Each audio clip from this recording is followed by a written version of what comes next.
രാവിലെ നമ്മുടെ പിച്ചി സുന്ദരിയുടെ അടുത്തായിട്ടോ പിച്ചിപ്പൂ പറിക്കുവാണ്. പിച്ചി സുന്ദരി രാവിലെ കെട്ടി വെക്കാനൊന്നും സമയമില്ല, എന്നാലും ഞാൻ പറിച്ച് വെക്കും കേട്ടോ. എന്നാലും ഞാൻ പറിച്ച് വെക്കാറുണ്ട്.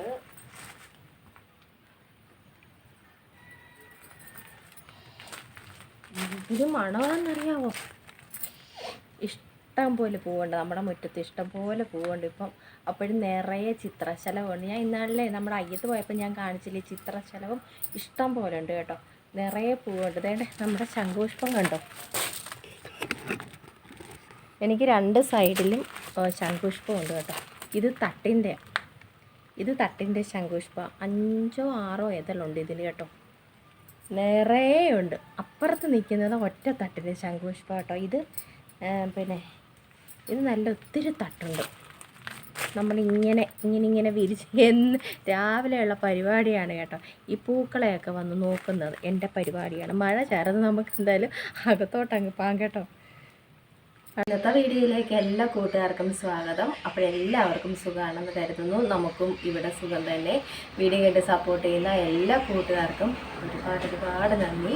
ലൈക്ക് ചെയ്യുന്നവർക്കും കമൻറ്റ് ചെയ്യുന്നവർക്കും ആദ്യമായി കാണുന്ന കൂട്ടുകാർ ആരെങ്കിലും ഉണ്ടെങ്കിൽ ഒന്ന് സബ്സ്ക്രൈബ് ചെയ്ത് സപ്പോർട്ട് ചെയ്യണേ. അപ്പോൾ എന്നത്തെയും പോലെ സുഖുവിൻ്റെ കുഞ്ഞു വീട്ടിലെ കുഞ്ഞു വിശേഷങ്ങളുമായിട്ടാണ് ഇന്ന് വന്നേക്കുന്നത്. അപ്പോൾ വീഡിയോ ഒക്കെ കണ്ട് ഇഷ്ടമാകുന്നുണ്ടെങ്കിൽ ഒന്ന് ലൈക്ക് ചെയ്ത് സപ്പോർട്ട് ചെയ്യണേ. അപ്പോഴേ ഇന്നലെ ഞങ്ങൾക്ക് വേണ്ടി പ്രാർത്ഥിച്ച എല്ലാവർക്കും ഒരുപാട് നന്ദി കേട്ടോ. വിശ്വസമൊക്കെ ഒരുപാട് ആൾക്കാർ അയച്ചിട്ടുണ്ട് വാട്സപ്പിനകത്തും എല്ലാം. അപ്പോഴേ ഒരുപാട് നന്ദി എല്ലാവരോടും പ്രാർത്ഥനയിൽ ഞങ്ങളെ ഉൾപ്പെടുത്തിയതിന് കേട്ടോ. ഒരുപാട് സന്തോഷം കേട്ടോ. അപ്പോഴേ എന്തായാലും ഇന്നലത്തെ വെഡിങ് ആനിവേഴ്സറി അടിച്ചു പൊളിച്ചു കേട്ടോ. വലിയ ആഘോഷങ്ങളൊന്നുമില്ല, എന്നാലും കുഞ്ഞായിട്ടൊരു ആഘോഷമൊക്കെ ഉണ്ടായിരുന്നു കേട്ടോ. അതൊക്കെ വലിയ ആഘോഷങ്ങളൊന്നും ഇല്ലായിരുന്നു കേട്ടോ. അപ്പോൾ അതൊക്കെയാണ് ഇന്നലത്തെ വിശേഷങ്ങൾ. ഇന്ന് പിന്നെ ഒരു മരണമൊക്കെ ഉണ്ടായിരുന്നേ. രാവിലെ ഞങ്ങൾ അറിഞ്ഞത്. അപ്പോഴതിന് ഒക്കെ പോകണം ഇന്ന് അങ്ങനെയൊക്കെ. അതൊക്കെയാണ് ഇന്നത്തെ വിശേഷങ്ങൾ കേട്ടോ. അപ്പോഴും വെയിലൊന്നുമില്ല, മഴക്കാർ മംഗലങ്ങൾ 2-3 ദിവസം കൊണ്ട് തുണികളെല്ലാം കഴുകിയിട്ട് തോന്നു കിടക്കുക. പക്ഷെ വെയിൽ കൊണ്ട് ഉണങ്ങാതെ യാതൊരു രക്ഷയില്ല. എനിക്കത് ഇഷ്ടവുമല്ല. ഞാൻ ഇങ്ങനെ ഓരോ സൈഡിൽ ഇങ്ങനെ എടുത്തു വെച്ച് എല്ലായിടത്തും അതൊക്കെ തന്നെ. ഈ സൂര്യനമ്മാവിന് ഇതെന്താ പിണക്കോന്ന് എനിക്കറിയത്തില്ല കേട്ടോ. വല്ല ഫാമിലി പ്രശ്നം ആയതുകൊണ്ട് ലൈറ്റൊന്നും കത്താതെ ഇങ്ങനെ നിൽക്കുകയാണ്. എന്താണെന്ന് എനിക്കറിയത്തില്ല. ഇനി നമുക്ക് വെറ്റയിട്ട് നോക്കാം കേട്ടോ. ഈ അമ്മാവിന് ഇതെന്ത് പറ്റിയെന്ന്. എത്ര ദിവസമായി വെയിൽ കണ്ടിട്ട്. കടമ്പനാട് 14-ാം വാർഡിൽ മാത്രമാണോ എന്തോ എനിക്കറിയത്തില്ല വെയിലില്ലാത്തത്, അതോ എല്ലാ വാർഡുകളിലും വെയിലില്ലയോ. എന്തായാലും നമുക്കൊന്ന് കബഡിയൊക്കെ നിരത്തി ഒന്ന് നോക്കണം. എന്താണ് സംഭവം? ഫാമിലി പ്രശ്നം വല്ലതും ആണോ, അതോ അമ്മാവയും കൂടെ പിണക്കം വല്ലതും ആണോ, അടി വെച്ചോ? അതുകൊണ്ടായിരിക്കും ഇനിയിപ്പം നമുക്ക് വെട്ടമൊന്നും തരാതെ ഇങ്ങനെ നിൽക്കുന്നത് അല്ലേ. അപ്പോഴേ ഒന്നാമത്തെ കാര്യം, എനിക്ക് വൈറ്റമിൻ ഡി ഇല്ല. ഞാനിതിപ്പോൾ പുള്ളിക്കാരനൊന്ന് ഉദിച്ചു വരാൻ നോക്കി നിൽക്കുക വെയിൽ കൊള്ളാൻ. പക്ഷേ ഇല്ല, എത്ര ദിവസം കൊണ്ട് വെയിലില്ല. അതുകൊണ്ട് എൻ്റെ വൈറ്റമിൻ ഡി ഒക്കെ കുറഞ്ഞെന്നാ തോന്നുന്നത് പിള്ളേരെ കേട്ടോ. എനിക്ക് ഈ ഒരു പ്രശ്നം കൊണ്ട് നമുക്ക് പല അസുഖങ്ങൾ അതിൽ നിന്നും ഉണ്ടാവും കേട്ടോ. ഭയങ്കര ക്ഷീണവും തളർച്ചയും ഒക്കെയാണ് ഞാൻ ഒരുപാട് അനുഭവിച്ചതാണ്. എനിക്കറിയത്തില്ലായിരുന്നു ഈ വൈറ്റമിൻ ഡി എന്ന സംഭവം ഇല്ലാതെ വന്നാലുള്ള അവസ്ഥകൾ. അപ്പോൾ ഞാൻ നേരത്തെ പറഞ്ഞിട്ടുണ്ട് വീഡിയോയ്ക്കകത്ത്. അപ്പോൾ നമുക്ക് മരുന്നിൻ്റെ ആവശ്യമില്ല. രാവിലെ ഒരു 5-10 മിനിറ്റ് നമുക്ക് നമ്മുടെ മുറ്റത്തൊന്ന് ഇറങ്ങി നിന്നാൽ മതി കേട്ടോ. തനിയെ ഇത് നമുക്ക് കിട്ടിക്കോളും.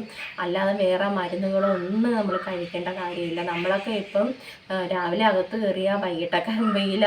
ഇപ്പം പിന്നെ നമ്മളൊക്കെ ക്രീമല്ല, നമ്മളൊക്കെ ഇങ്ങനെയൊക്കെ ഫേഷ്യൽ ചെയ്ത് ഇങ്ങനെയൊക്കെ നമ്മൾ ഇരിക്കുമ്പോൾ വെയിൽ കൊണ്ടാൽ കരിവാളിക്ക് മുഖത്ത് അങ്ങനെ വരും ഇങ്ങനെ വരും.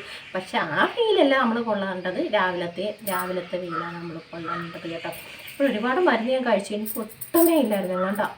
വെറും 6, അത്രയൊന്നും അല്ല പോരാ കേട്ടോ, വെറും 6. അപ്പോഴത്തേനും എനിക്ക് ഭയങ്കര അസ്വസ്ഥതകളായി. അങ്ങനെ പോയി നോക്കിയപ്പോഴാണ് ഒട്ടും ഇല്ലായിരുന്നു കേട്ടോ. പിന്നെ എനിക്ക് മരുന്നുകൾ കഴിച്ചു, ആഴ്ച ഓരോന്ന്. മീൻ ഗുളിക എന്നൊക്കെ നമ്മൾ പണ്ട് പറയുന്നത്, ആ ഗുളികയ്ക്ക് ആഴ്ചയിൽ അതോ ദിവസമാണോ കഴിച്ചത്, ആഴ്ചയിൽ പിന്നെ മാസത്തിൽ അങ്ങനെ ശരിയായി. പിന്നെ ഇപ്പോഴും ഞാൻ എന്നാലും എനിക്ക് എന്തെങ്കിലും അസ്വസ്ഥതകൾ അപ്പോഴാ ഒരു ഓർമ്മയുണ്ട്. അപ്പോഴും ഞാൻ ഓടിപ്പോയി വെയിലുള്ളൂ. ഞാൻ കഴിഞ്ഞ അങ്ങേ ആഴ്ചയൊക്കെ ഷോർട്ടിലൊക്കെ വെയിൽ കണ്ടല്ലോ. അപ്പോഴും നല്ല കേട്ടോ സൂര്യപ്രകാശം നമ്മൾ കൊള്ളുന്നത് കേട്ടോ. അപ്പോൾ ഇതൊക്കെ എല്ലാവരും നോക്കണം. വലിയ മരുന്നുകളോ ഒന്നും കഴിക്കേണ്ട കാര്യമില്ല. ദേ ഈ മദാമ്മമാരൊക്കെ തുണിയില്ലാതെ അവിടെ ചെന്ന് നടക്കുന്നത് അവർക്കൊക്കെ ഇഷ്ടംപോലെ വൈറ്റമിൻ ഡി കാണും കേട്ടോ. കോവളത്ത് ചെന്നാൽ മതി സായിപ്പന്മാരും മദാമ്മമാരും. നമുക്കതൊക്കെ കണ്ട ഒരു നാണക്കേട്. പക്ഷേ അവർ കേട്ടോ അവർ നല്ലതായിട്ട് അവരുടെ ഹെൽത്ത് നോക്കുന്നവരാണ്. നമുക്കൊരു നാണക്കേട് കാണും അങ്ങനെയൊക്കെ ചെന്ന് കിടക്കുമ്പോൾ കേട്ടോ. നമുക്കെല്ലാവർക്കും കൂടെ ഒന്ന് പോകണം കോവളം ബീച്ചിൽ കേട്ടോ. അപ്പോൾ പണ്ട് പിന്നെ വേറൊരു കാര്യം, നമ്മൾ പ്രഗ്നൻ്റായിട്ടൊക്കെ ഇരിക്കാം പണ്ട് കാലങ്ങളിൽ ആ കുഞ്ഞുങ്ങൾക്കൊന്നും നമുക്കൊന്നും ഒരു ഉവ്വും ഇല്ലായിരുന്നല്ലോ അന്ന് നമ്മുടെയൊക്കെ അമ്മമാർ പ്രസവിച്ച സമയത്ത്. പക്ഷേ ഇപ്പോഴേ ഏത് കുഞ്ഞുങ്ങളെ അമ്മമാർ ആ കുഞ്ഞുങ്ങൾക്ക് എന്താ മഞ്ഞേന്നും എന്തൊക്കെയാ കുഞ്ഞുങ്ങൾക്ക് വരെ ഉണ്ടാവുന്നത്. അപ്പോഴത്തേനും അവിടെ കൊണ്ടുപോയി വയ്ക്കുന്നു, ഇവിടെ കൊണ്ടുപോയി വയ്ക്കുന്നു കേട്ടോ. അപ്പോൾ കാര്യം ഇതൊക്കെ തന്നെയാണ്. നമ്മളിപ്പോൾ ഫുൾ കവറായിട്ടുള്ള ഡ്രസ്സുകളാണ് ഈ പ്രഗ്നൻ്റായിട്ടിരിക്കുന്ന സമയത്ത് തന്നെ നമ്മൾ ധരിക്കുന്നത്.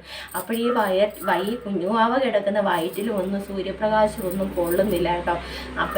പക്ഷേ പണ്ടുള്ള അമ്മമ്മമാർ പറയും, പക്ഷേ നീ അത് ഊരിക്കളഞ്ഞിട്ട് നിൻ്റെ വയറ് കാണിച്ചിച്ച് നേരം വെയിലത്ത് നിന്ന് നിൽക്കാൻ പണ്ടുള്ള അമ്മമ്മമാർ പറയായിരുന്നു. പക്ഷേ ഇപ്പം നമുക്കൊക്കെ നാണക്കേട് അങ്ങനെയൊക്കെ നിൽക്കാൻ. പക്ഷെ അന്നുള്ളവർ എന്താ കയ്യിലെയും ചെറിയ ബ്ലൗസും ഒക്കെ ഇട്ടുകൊണ്ട് നിന്ന ഒരു കാലം ഉണ്ടായിരുന്നു. അപ്പോഴവർ കുഞ്ഞുമാവന്മാർക്ക് വയറ്റിൽ നന്നായിട്ട് സൂര്യപ്രകാശമൊക്കെ കൊണ്ടുവരുന്നു.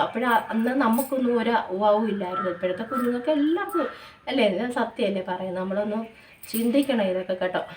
അപ്പോൾ ഇനിയിപ്പം പ്രഗ്നൻ്റ് ആയിട്ടിരിക്കുന്ന പെണ്ണുങ്ങൾ എന്നെ എടുത്തിട്ട് അടിക്കരുത് കേട്ടോ. നീ ആ ചേച്ചി പറഞ്ഞു ഇനി നൈറ്റിയെല്ലാം ഊരി കളഞ്ഞിട്ട് വയറും കാണിച്ച് നടക്കാൻ, അങ്ങനെയല്ല പറഞ്ഞത്. പിന്നെ ഈ കറുത്ത ഡ്രസ്സുകൾ കൂടുതലായിട്ടും നമ്മളായാലും ആരും ധരിക്കരുത് അങ്ങനെ കൂടുതലായിട്ടും. എനിക്ക് പക്ഷേ ഇഷ്ടമാണ് കറുത്ത ഡ്രസ്സ്. പക്ഷെ എന്നാലും നമ്മൾ കഴിവതും കറുത്ത ഡ്രസ്സുകൾ ഒഴിവാക്കുന്നതാണ് നല്ലത്. ബ്ലൗസൊക്കെ ഇട്ടോ കുഴപ്പമില്ല, കറുത്തതായ അപ്പോൾ ഈ എന്താ നന്നായിട്ട് ഈ എന്താ ഇതൊന്നും വെട്ടമൊന്നും കിട്ടത്തില്ല. ഈ കറുത്തത് ധരിക്കുമ്പോൾ കേട്ടോ. പ്രഗ്നൻ്റ് ആയിട്ടിരിക്കുന്ന സമയത്ത് കഴിവതും കറുത്ത വസ്ത്രങ്ങൾ നമ്മൾ ഉപേക്ഷിക്കണം കേട്ടോ. ഈ സുപ്പ് ചേച്ചി പറഞ്ഞു തരുന്നതാണ്, കുഞ്ഞറിവാണ്, എന്നാലും വലിയൊരു കാര്യമാണ് ഇതൊക്കെ കേട്ടോ. അപ്പോൾ എൻ്റെ അറിവിലൊരു മോളുണ്ട് പ്രഗ്നൻ്റ് ആയിട്ട്. അപ്പോൾ സന്തോഷം കേട്ടോ. നല്ലൊരു ഉണ്ണിവാവയൊക്കെ ഇട്ടിട്ട് തമ്പുരാന് ആപത്തൊന്നും ഇല്ലാതെ നമ്മുടെ കയ്യിൽ എത്തിരും കേട്ടോ. ചേച്ചി പ്രാർത്ഥിക്കുന്നുണ്ട്. എനിക്ക് അത് അറിഞ്ഞപ്പോൾ ഭയങ്കര സന്തോഷമായി. അപ്പോഴും മൂത്ത മോൾക്കും ചേച്ചി നല്ല 10-12 വയസ്സാണ് കേട്ടോ. എനിക്ക് അറിഞ്ഞപ്പോൾ ഭയങ്കര സന്തോഷമായി കേട്ടോ. അപ്പോൾ സന്തോഷമായിട്ടിരിക്കുക, നല്ല ഫുഡ് കഴിക്കുക, എപ്പോഴും ഹാപ്പി ആയിട്ടിരിക്കുക കേട്ടോ. മറ്റൊന്നും ചിന്തിക്കാതെ ഹാപ്പി ആയിട്ടിരിക്കുക. വീഡിയോ ചേച്ചിയുടെ ഇതുവരെയെങ്കിലും കാണുന്നുണ്ടെങ്കിൽ എന്തായാലും ആൾക്ക് മനസ്സിലായി ആവും കേട്ടോ. എന്നാലും സന്തോഷമായിട്ടിരിക്കുക. നല്ലൊരു ഉണ്ണിവാവെ നമുക്ക് കിട്ടട്ടെ. ആണായാലും പെണ്ണായാലും നമുക്ക് 2 കൈയും നീട്ടി സ്വീകരിക്കാം കേട്ടോ. അതൊക്കെ കുഞ്ഞുങ്ങളെന്ന് വെച്ചാൽ ദൈവം തരുന്ന ദാനമാണ് നമുക്ക് കേട്ടോ. അത് സന്തോഷത്തോടെ നമ്മൾ വാങ്ങിക്കാം അല്ലേ. അപ്പോഴും കഥയൊക്കെ പറഞ്ഞിരുന്നു. ബാക്കി കഥ ഇനി നമുക്ക് അടുക്കളയിൽ നിന്ന് പറയാം കേട്ടോ. ഒത്തിരി കഥ പറഞ്ഞാലേ നിങ്ങൾ എന്നെ ഓടിച്ചിട്ട് അടിക്കും പിള്ളേരെ. നമുക്ക് അപ്പോഴ് ആ കഥയൊന്ന് കേൾക്കാൻ പോവാം കേട്ടോ. അങ്ങനെ നമ്മൾ രാവിലത്തെ കാപ്പിയൊക്കെ കഴിഞ്ഞ് അടുക്കളയിലോട്ട് കയറി. അപ്പോഴേ കാപ്പി നമുക്ക് പുട്ടായിരുന്നു, റാഗി പുട്ടായിരുന്നു, ഷോർട്ടിലുണ്ടല്ലോ. പിന്നെ ഇപ്പം നമ്മൾ എന്തിനാണ് കാണിക്കുന്നത്. അപ്പോൾ ഞാൻ പുട്ടൊക്കെ കഴിച്ച് ഗുളികയൊക്കെ കഴിച്ച് എല്ലാവരും പോയി. അപ്പോൾ ഞാൻ മാത്രമേ ഉള്ളൂ. നമ്മുടെ സരസ്സും ഉണ്ട് ഇവിടെയൊക്കെ കറങ്ങുന്നുണ്ട്. അപ്പോൾ ചമ്മന്തിയും തോരനും ഇരിപ്പുണ്ട്. അപ്പോൾ കറി ഇനി എന്തെങ്കിലും വേണമെന്ന് ആലോചിക്കണം. തേങ്ങ ചമ്മന്തി, ഇടിച്ച ചമ്മന്തിയല്ല മറ്റേത്. അപ്പോൾ അതുകൊണ്ട് നമുക്ക് കോവയ്ക്ക തേങ്ങാപ്പീരയിട്ട തോരനുണ്ട്. ഇത്രയും മതി നമുക്ക്. ഞങ്ങൾക്ക് 3 പേർക്ക് മതിയുടെ. അതേ ഒത്തിരി ഉണ്ടാക്കി. അപ്പോൾ 2 പ്രാവശ്യം തോരൻ വയ്ക്കണ്ടെന്ന് വിചാരിച്ച് ഇന്ന് നല്ല പിഞ്ച് കോവയ്ക്കായിരുന്നു കേട്ടോ. ചോദിച്ചു പഴുത്താണെങ്കിൽ എനിക്ക് വേണ്ടേന്ന് കേട്ടോ. പിഞ്ചായിരുന്നു, അതുകൊണ്ട് നല്ലതായിരുന്നു. മെഴുക്കുരട്ടിയല്ല, കുറച്ച് പച്ചമുളകും സവാളയും കടുക് വറുത്തതിനകത്തോട്ടിട്ട് തേങ്ങാപ്പീരയിട്ട് നമ്മൾ തോരൻ വെച്ചു. പിന്നെ മീനെന്ന് വെച്ചാൽ കുറിച്ചി, ഈ ചുണ്ണാമ്പ് സൈസ് ഒരു കുറിച്ചി ഉണ്ടല്ലോ, ഞാനത് അപ്പോഴും നമ്മുടെ സരസുവിനിപ്പം പുളിയും മുളകും മതി കേട്ടോ, തേങ്ങ അരച്ച കറി വേണ്ടാന്ന് പറയും. അപ്പോഴും അതാണ് വെച്ചത്. പിന്നെ അതിൻ്റെ കൂടെ ഒരു 3-4 ചെറിയ മത്തിയും കിട്ടി. അപ്പോഴതും കൂടെ ഞാൻ അതങ്ങ് ഇട്ട്, ഇനി വേറെ ഇപ്പം വെക്കണ്ടല്ലോ എന്ന് വിചാരിച്ച് അതും കൂടെ ഞാനങ്ങ് ഇട്ടതേ നമ്മൾ അങ്ങോട്ട് വെച്ച് കേട്ടോ. ചമ്മന്തി ഇരിപ്പുണ്ട്, തോരനിരിപ്പുണ്ട്. ഇനിയും പപ്പടം കൂടെ കാച്ചാം. ഉപ്പുണ്ടോ നോക്കട്ടെ, ഉപ്പിട്ടോ എന്നൊരു സംശയം, നോക്കട്ടെ.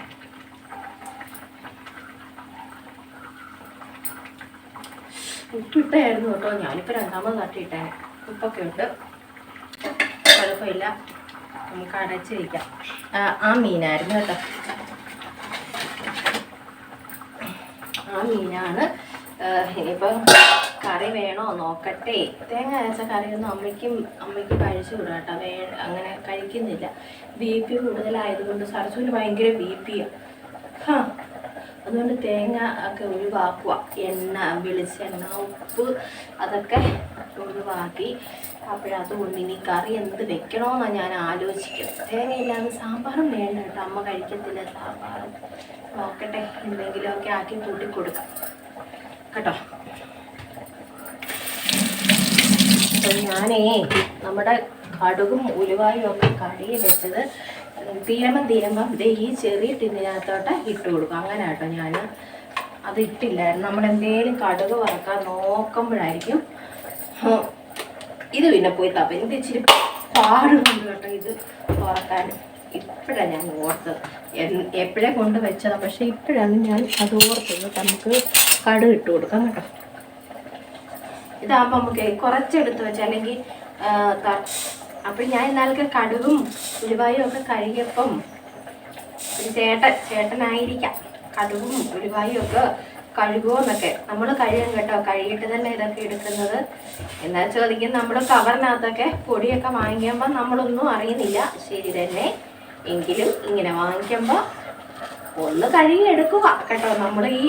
നമ്മുടെ പിരിയൻ മുളകും പാണ്ടിമുളകും ഒക്കെ ഉണക്കുന്നത് കണ്ടിട്ടില്ലേ? അപ്പോഴതിനകത്തൂടെയൊക്കെ ചുണ്ടിൽ ചാടി പോകുന്ന വീഡിയോ ഒക്കെ ഒരുപാട് നമ്മളൊക്കെ കണ്ടു. നേരത്തെ ഒന്നും പണ്ടൊക്കെ അങ്ങനെ എല്ലാവരും ഒന്നും കഴുകത്തൊന്നുമില്ലായിരുന്നു. ഇപ്പോൾ ഫുൾ എല്ലാവരും കഴുകി തന്നെയാണ് ഇതൊക്കെ എടുക്കുന്നത് കേട്ടോ. മുളകും മല്ലിയും എല്ലാം നമ്മളൊക്കെ കഴുകി തന്നെയാണ് പൊടിച്ചെടുക്കുന്നത് കേട്ടോ. ഒരുവിധം എല്ലാം നമ്മൾ ഇങ്ങനെ കഴുകിയെടുക്കും.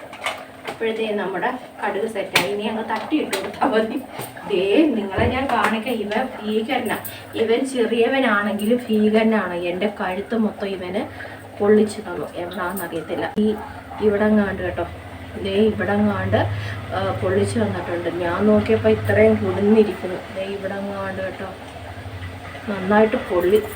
ഒരു ദിവസം വീഡിയോ എടുത്തത്, പക്ഷെ അപ്പോഴും നമ്മുടെ ഇത് ഓണല്ലായിരുന്നു. അതിന് മുന്നേ പിന്നെ ഞാൻ വീഡിയോ ഓണാക്കിയത്. പൊട്ടിത്തെറിച്ച് ഇവിടെ എല്ലാം പൊള്ളിയാട്ടന്നിരിക്കുകയാണ്. അപ്പോഴെല്ലാവരും സൂക്ഷിക്കുക, അടച്ച് വെച്ചിട്ട്. നമ്മൾ കടുക് വറക്കുമ്പോൾ ഒരു പാത്രം വെച്ച് അടച്ചു വെച്ചിട്ട്, ഞാൻ നേരത്തെ പറയും, കടുക് ഇട്ട് കഴിയുമ്പോൾ അടച്ചു വെക്കണം. അന്നേരം ഇവ പൊട്ടിത്തെറിച്ച് ഇത്ര ഭീകര സ്വഭാവമൊന്നും കാണിക്കത്തില്ല കേട്ടോ. കറി വേവട്ടെ, ഇനി എന്തെങ്കിലും നോക്കട്ടെ. അമ്മയോട്, നമ്മുടെ സരസ്വിനോട് ചോദിക്കാം, അമ്മയ്ക്ക് എന്തെങ്കിലും കറി വേണോ, അത് ചമ്മന്തി മതിയോ, പപ്പടവും കാച്ചി അച്ചാറൊക്കെ ഇരിപ്പുണ്ട്. എന്നാൽ ചോദിക്കും, ഇതൊക്കെ BP അല്ലേന്ന്. ഞാൻ എന്ത് ചെയ്യാനാന്ന് പറ, നമുക്ക് നോക്കാം, ചോദിച്ചിട്ടൊക്കെ പറയാം. തൈര് ഇരിപ്പുണ്ട്, അമ്മയ്ക്ക് എന്തുവാണെന്ന് വെച്ചാൽ കൊടുക്കാം. കഞ്ഞി ആയാലും മതി കേട്ടോ, അമ്മയ്ക്ക് കഞ്ഞിയൊക്കെ ഇഷ്ടം. കുരുത്തം കെട്ട സരസ്വിൻ്റെ കാര്യം ഒന്നും പറയണ്ട കേട്ടോ. കുരുത്തം കെട്ട സരസ് എന്ന് വെച്ചാൽ ഞങ്ങൾക്ക് കഴിക്കാൻ മടിയാണ് കേട്ടോ, മടിയാണ്. ഡോക്ടർ പറയും എല്ലാം കഴിക്കണം അമ്മച്ചിന്. ഞാൻ എല്ലാം കഴിക്കും ഡോക്ടർ. എന്നിട്ട് ഇവിടെ വന്ന് ഗുസ്തിയാണ് മോളും ഞാനും. കഴിക്കമ്മേ പിള്ളേരെ, എന്നെ കൊല്ലാതെ പിള്ളേരെ, ഞാൻ എല്ലാം കഴിക്കുന്നില്ലേ, ഒന്നും കഴിക്കാൻ അധികം പ്രായമായി വരുമ്പോൾ ഉള്ള ഒരു സ്വഭാവമാണ്. ഞാൻ ഇന്നലെ ആരുടെയോ വീഡിയോ കണ്ടപ്പോഴും അവിടുത്തെ ആരുടെയോ ഒരു വീഡിയോ കണ്ടപ്പോൾ അച്ഛൻ ഒന്നും കഴിക്കത്തില്ല. ആരുടെ വീഡിയോ കണ്ടപ്പോഴാണ് ഇവിടെയും ഞാൻ അപ്പോഴും പറഞ്ഞു, ഇവിടുത്തെ സരസും അതുപോലൊക്കെ തന്നെയാണെന്ന് പറഞ്ഞു. അവിടുത്തെ അച്ഛനും ഒന്നും കഴിക്കത്തില്ല. അത് ആരുടെയായിരുന്നു ഓർക്കുന്നില്ല ആരുടെയാണെന്ന് കേട്ടോ. ഞാൻ കണ്ടിരുന്നു എല്ലായിടത്തും പ്രായമായവർ ഇങ്ങനെയാണ് കേട്ടോ. അവരെ വഴക്ക് പറഞ്ഞിട്ട് കാര്യമില്ല. ഞാൻ നമ്മളെ ചെടിയൊക്കെ ഇവിടെ ആക്കി വെച്ചു. അപ്പോൾ ഇന്നാലും ആരും എന്നോട് ചോദിച്ചു, ജനൽ ഇങ്ങനെ എങ്ങനെയാണ്, അത് ആരാ ഡ്രീംസോ കേട്ടോ. നമ്മുടെ ആ ചാനലിലെ കൂട്ടുകാരിയാണ് ചോദിച്ചത് ജനൽ എന്താണ്. അപ്പോൾ നമ്മൾ ഇത് വീട് ഫുൾ പണിഞ്ഞ് കഴിഞ്ഞതിന് ശേഷം ഈ സുപ്പൂര് അടുക്കള പിന്നെയും വേണമെന്ന് പറഞ്ഞ് ഈ കടമ്പനാട് പഞ്ചായത്ത് മൊത്തം എൻ്റെ അടുക്കളയാണ് കേട്ടോ. അപ്പുറത്താണ് നമ്മുടെ വലിയ അടുക്കള. അവിടെ നമുക്ക് ഗ്യാസ് വയ്ക്കാനും എല്ലാം നമ്മൾ ഉണ്ടാക്കിയിട്ടുണ്ട്. അപ്പുറത്ത് ഒരു വലിയ അടുക്കള കേട്ടോ, രണ്ടായിട്ട് തിരിച്ചേക്കുമ്പോൾ. അപ്പോഴവിടെ ഞാൻ ഒന്നും ചെയ്യത്തില്ല. ഞാൻ പറഞ്ഞു രാവിലെ മക്കൾക്ക് പോകാനേ ഇതിന് അപ്പുറത്ത് നമുക്ക് വിറകിൻ്റെ അടുപ്പാണ്, പാത്രം എന്താ ചിമ്മിനി, അതാ ഈ സൈഡിലാണ് നമ്മൾ ഗ്യാസ്. അപ്പോൾ ഞാൻ പറഞ്ഞ് രാവിലെ മക്കൾക്ക് പോകണമെങ്കിൽ നമുക്ക് അങ്ങോട്ടും ഇങ്ങോട്ടും കയറി ഇറങ്ങി എളുപ്പമല്ലല്ലോ, ഇതാകുമ്പോൾ ഒരിടത്ത് നിന്ന് എനിക്ക് എല്ലാം ചെയ്താൽ മതി. പിന്നെ നമ്മുടെ പഴയ വീട്ടിലാണ് ചോറ് വയ്ക്കുന്നത്. ഞാൻ എപ്പോഴും പറയത്തില്ലേ സരസുമാണ് ചോറ് വയ്ക്കുന്നതെന്ന് കേട്ടോ. അപ്പോഴവിടെയും നമ്മൾ തീ കത്തിക്കാറുണ്ട്. പഴയ വീടാണെന്ന് പറഞ്ഞ് നമുക്ക് കളയാനൊക്കത്തില്ല കേട്ടോ. നമുക്ക് അത് തീ കത്തിക്കുകയും വിളക്ക് കൊളുത്തുകയൊക്കെ ചെയ്യുന്നുണ്ട്, നമ്മൾ നാമമൊക്കെ ചെയ്യുന്നുണ്ട് അമ്മ. അപ്പോൾ ഇതൊക്കെയാണ് കേട്ടോ. ഇപ്പം ജനലിൻ്റെ കാര്യം പറഞ്ഞാൽ അപ്പോൾ ഫുള്ളെല്ലാം കഴിഞ്ഞതിന് ശേഷമാണ് എനിക്ക് ഇങ്ങനെ ഒരു വർക്കേറിയ മാതിരി ഒരെണ്ണം വേണമെന്ന് പറഞ്ഞപ്പം അതുകൊണ്ടാണ് അങ്ങനെ ഈ ജനൽ വന്നത്. ഇത് നമ്മുടെ ഹാളിലെ ജനലാട്ടോ ഇത്. അതുകൊണ്ടാണ് ഇങ്ങനെ വന്നത്. അല്ലെങ്കിൽ പിന്നെ നമുക്ക് ഇവിടെ ജനലിൻ്റെ ആവശ്യമില്ലല്ലോ. അപ്പോഴെല്ലാം പണി കഴിഞ്ഞതിന് ശേഷം വീണ്ടും നമ്മൾ വർക്കേറിയ ഇങ്ങനെ എടുത്തതാട്ടോ. വർക്കേറിയ ആണെങ്കിൽ ഇതെൻ്റെ കുഞ്ഞടുക്കളയാണ്. കൂടുതൽ സമയം ഞാൻ ഇവിടെയാണ് പാചകം എല്ലാം ചെയ്യുന്നത് ഇവിടെ കേട്ടോ. അപ്പുറത്തോട്ട് പോകത്തതേ ഇല്ല. അതിന് പറയും എന്നെയും കൊണ്ട് ഉള്ള പൈസയെല്ലാം എൻ്റെ കളഞ്ഞു എല്ലാം കേട്ടോ. ഗ്യാസും എല്ലാം നമുക്ക് അവിടെ തന്നെ വെക്കാം കേട്ടോ. പക്ഷെ ഞാനെല്ലാം ഇവിടെ തന്നെയാണ്. ആരൊക്കെയോട് ചോദിച്ചു ഈ ജനല് നമ്മൾ ഇങ്ങോട്ട് തുറന്നാ വരുന്നത് ഇത് കേട്ടോ. അതാണ് സംശയം എല്ലാവർക്കും ചോദിച്ചപ്പോൾ. അങ്ങനെ ഞാൻ ഇത് അവിടെ ഇരുന്നത്. അപ്പോഴെനിക്ക് തോന്നി വെട്ടക്കുറവാണെന്ന്. അപ്പോൾ ഞാൻ ഈ സ്റ്റാൻഡിനകത്ത് ഇന്നലെയാണെന്ന് തോന്നുന്നു ഇത്തിരി ചെടിയൊക്കെ ഭരണിയൊക്കെ എന്നേ ഉണ്ട്, എല്ലാം വാങ്ങിച്ചു വെച്ചിട്ടുണ്ട്. പക്ഷേ ഞാൻ അതിനകത്തൊന്നും ഒന്നും വെക്കത്തില്ല. നമുക്ക് ഇഷ്ടം പോലെ എല്ലാം ഇരിപ്പുണ്ടല്ലോ. പിന്നെ ഇത് അപ്പുറത്ത് ഇരുന്നതാണ്. അപ്പോൾ ഇതിനകത്ത് ഉപ്പുകളും നമുക്കെല്ലാം ഇങ്ങനെ എടുത്ത് വെക്കാം. നല്ല രസം, എനിക്ക് ഇഷ്ടപ്പെട്ടു കേട്ടോ. ഇത്ര നാളും കൊണ്ട് ആ സ്റ്റാൻഡ് അവിടെ വെറുതെ ഇരുന്നതാണ്. ഇപ്പോഴാണ് എനിക്ക് തലയ്ക്കൊരു ഓളമൊക്കെ വന്നത് കേട്ടോ. അങ്ങനെ കറിയും പറഞ്ഞ് നമ്മുടെ മീൻ ഒരുവിധമായി കേട്ടോ. ഇപ്പോഴും നമുക്ക് പപ്പടവും കൂടെ കാച്ചി വെച്ചേക്കാം കേട്ടോ. നമുക്ക് ഇതൊക്കെ മതിയെന്ന്. ഇനി ചേമ്പ് ഇരിപ്പുണ്ട്, അപ്പോഴും അതും കൂടെ പുഴുങ്ങി ഞങ്ങൾ കഴിക്കും കേട്ടോ. ചോറിന സമയമൊന്നും ആയില്ല. ചേമ്പ് നമ്മുടെ പിന്നെ അനിയൻ്റെ വീട്ടിൽ നിന്ന് ചേമ്പ് തന്നു. അപ്പോൾ അതും കൂടെ പുഴുങ്ങി ഞങ്ങൾ കഴിക്കും. അപ്പോഴേ അമ്മയ്ക്ക് അത് മതിയെന്ന്. ഞാൻ പറഞ്ഞില്ലേ ചമ്മന്തിയൊക്കെ ഇരിപ്പുണ്ടേ. അമ്മയ്ക്ക് കറിയോട് അത്ര വലിയതൊന്നുമില്ല. ഇന്നല്ലേലും മനസ്സ് ശരിയല്ല. അതുകൊണ്ട് നമ്മൾ തട്ടിക്കൂട്ട് പാചകമൊക്കെയാണ് കേട്ടോ. ഒരു മരണമൊക്കെ ഉണ്ട്. അതുകൊണ്ട് നമുക്ക് വലിയ ഒരു ഇതൊന്നുമില്ല, ഉഷാറൊന്നുമില്ല. എന്നാലും നമ്മൾ ചെയ്തല്ലേ വെക്കത്തുള്ളൂ. കുറച്ച് മതി, കുറച്ച് പപ്പട കാച്ചുന്നോളെ. കുറച്ച് പപ്പടം മതിയായിരുന്നേ. കുറച്ച് പപ്പടം കാച്ചി ബാക്കി നമുക്ക് ഫ്രിഡ്ജിനകത്തോട്ടങ്ങ് വെച്ച് കൊടുക്കാം. മഴയുടെ കോള് വെയിലെന്ന് പറയുന്നേ ഇല്ല ഇവിടെ കേട്ടോ.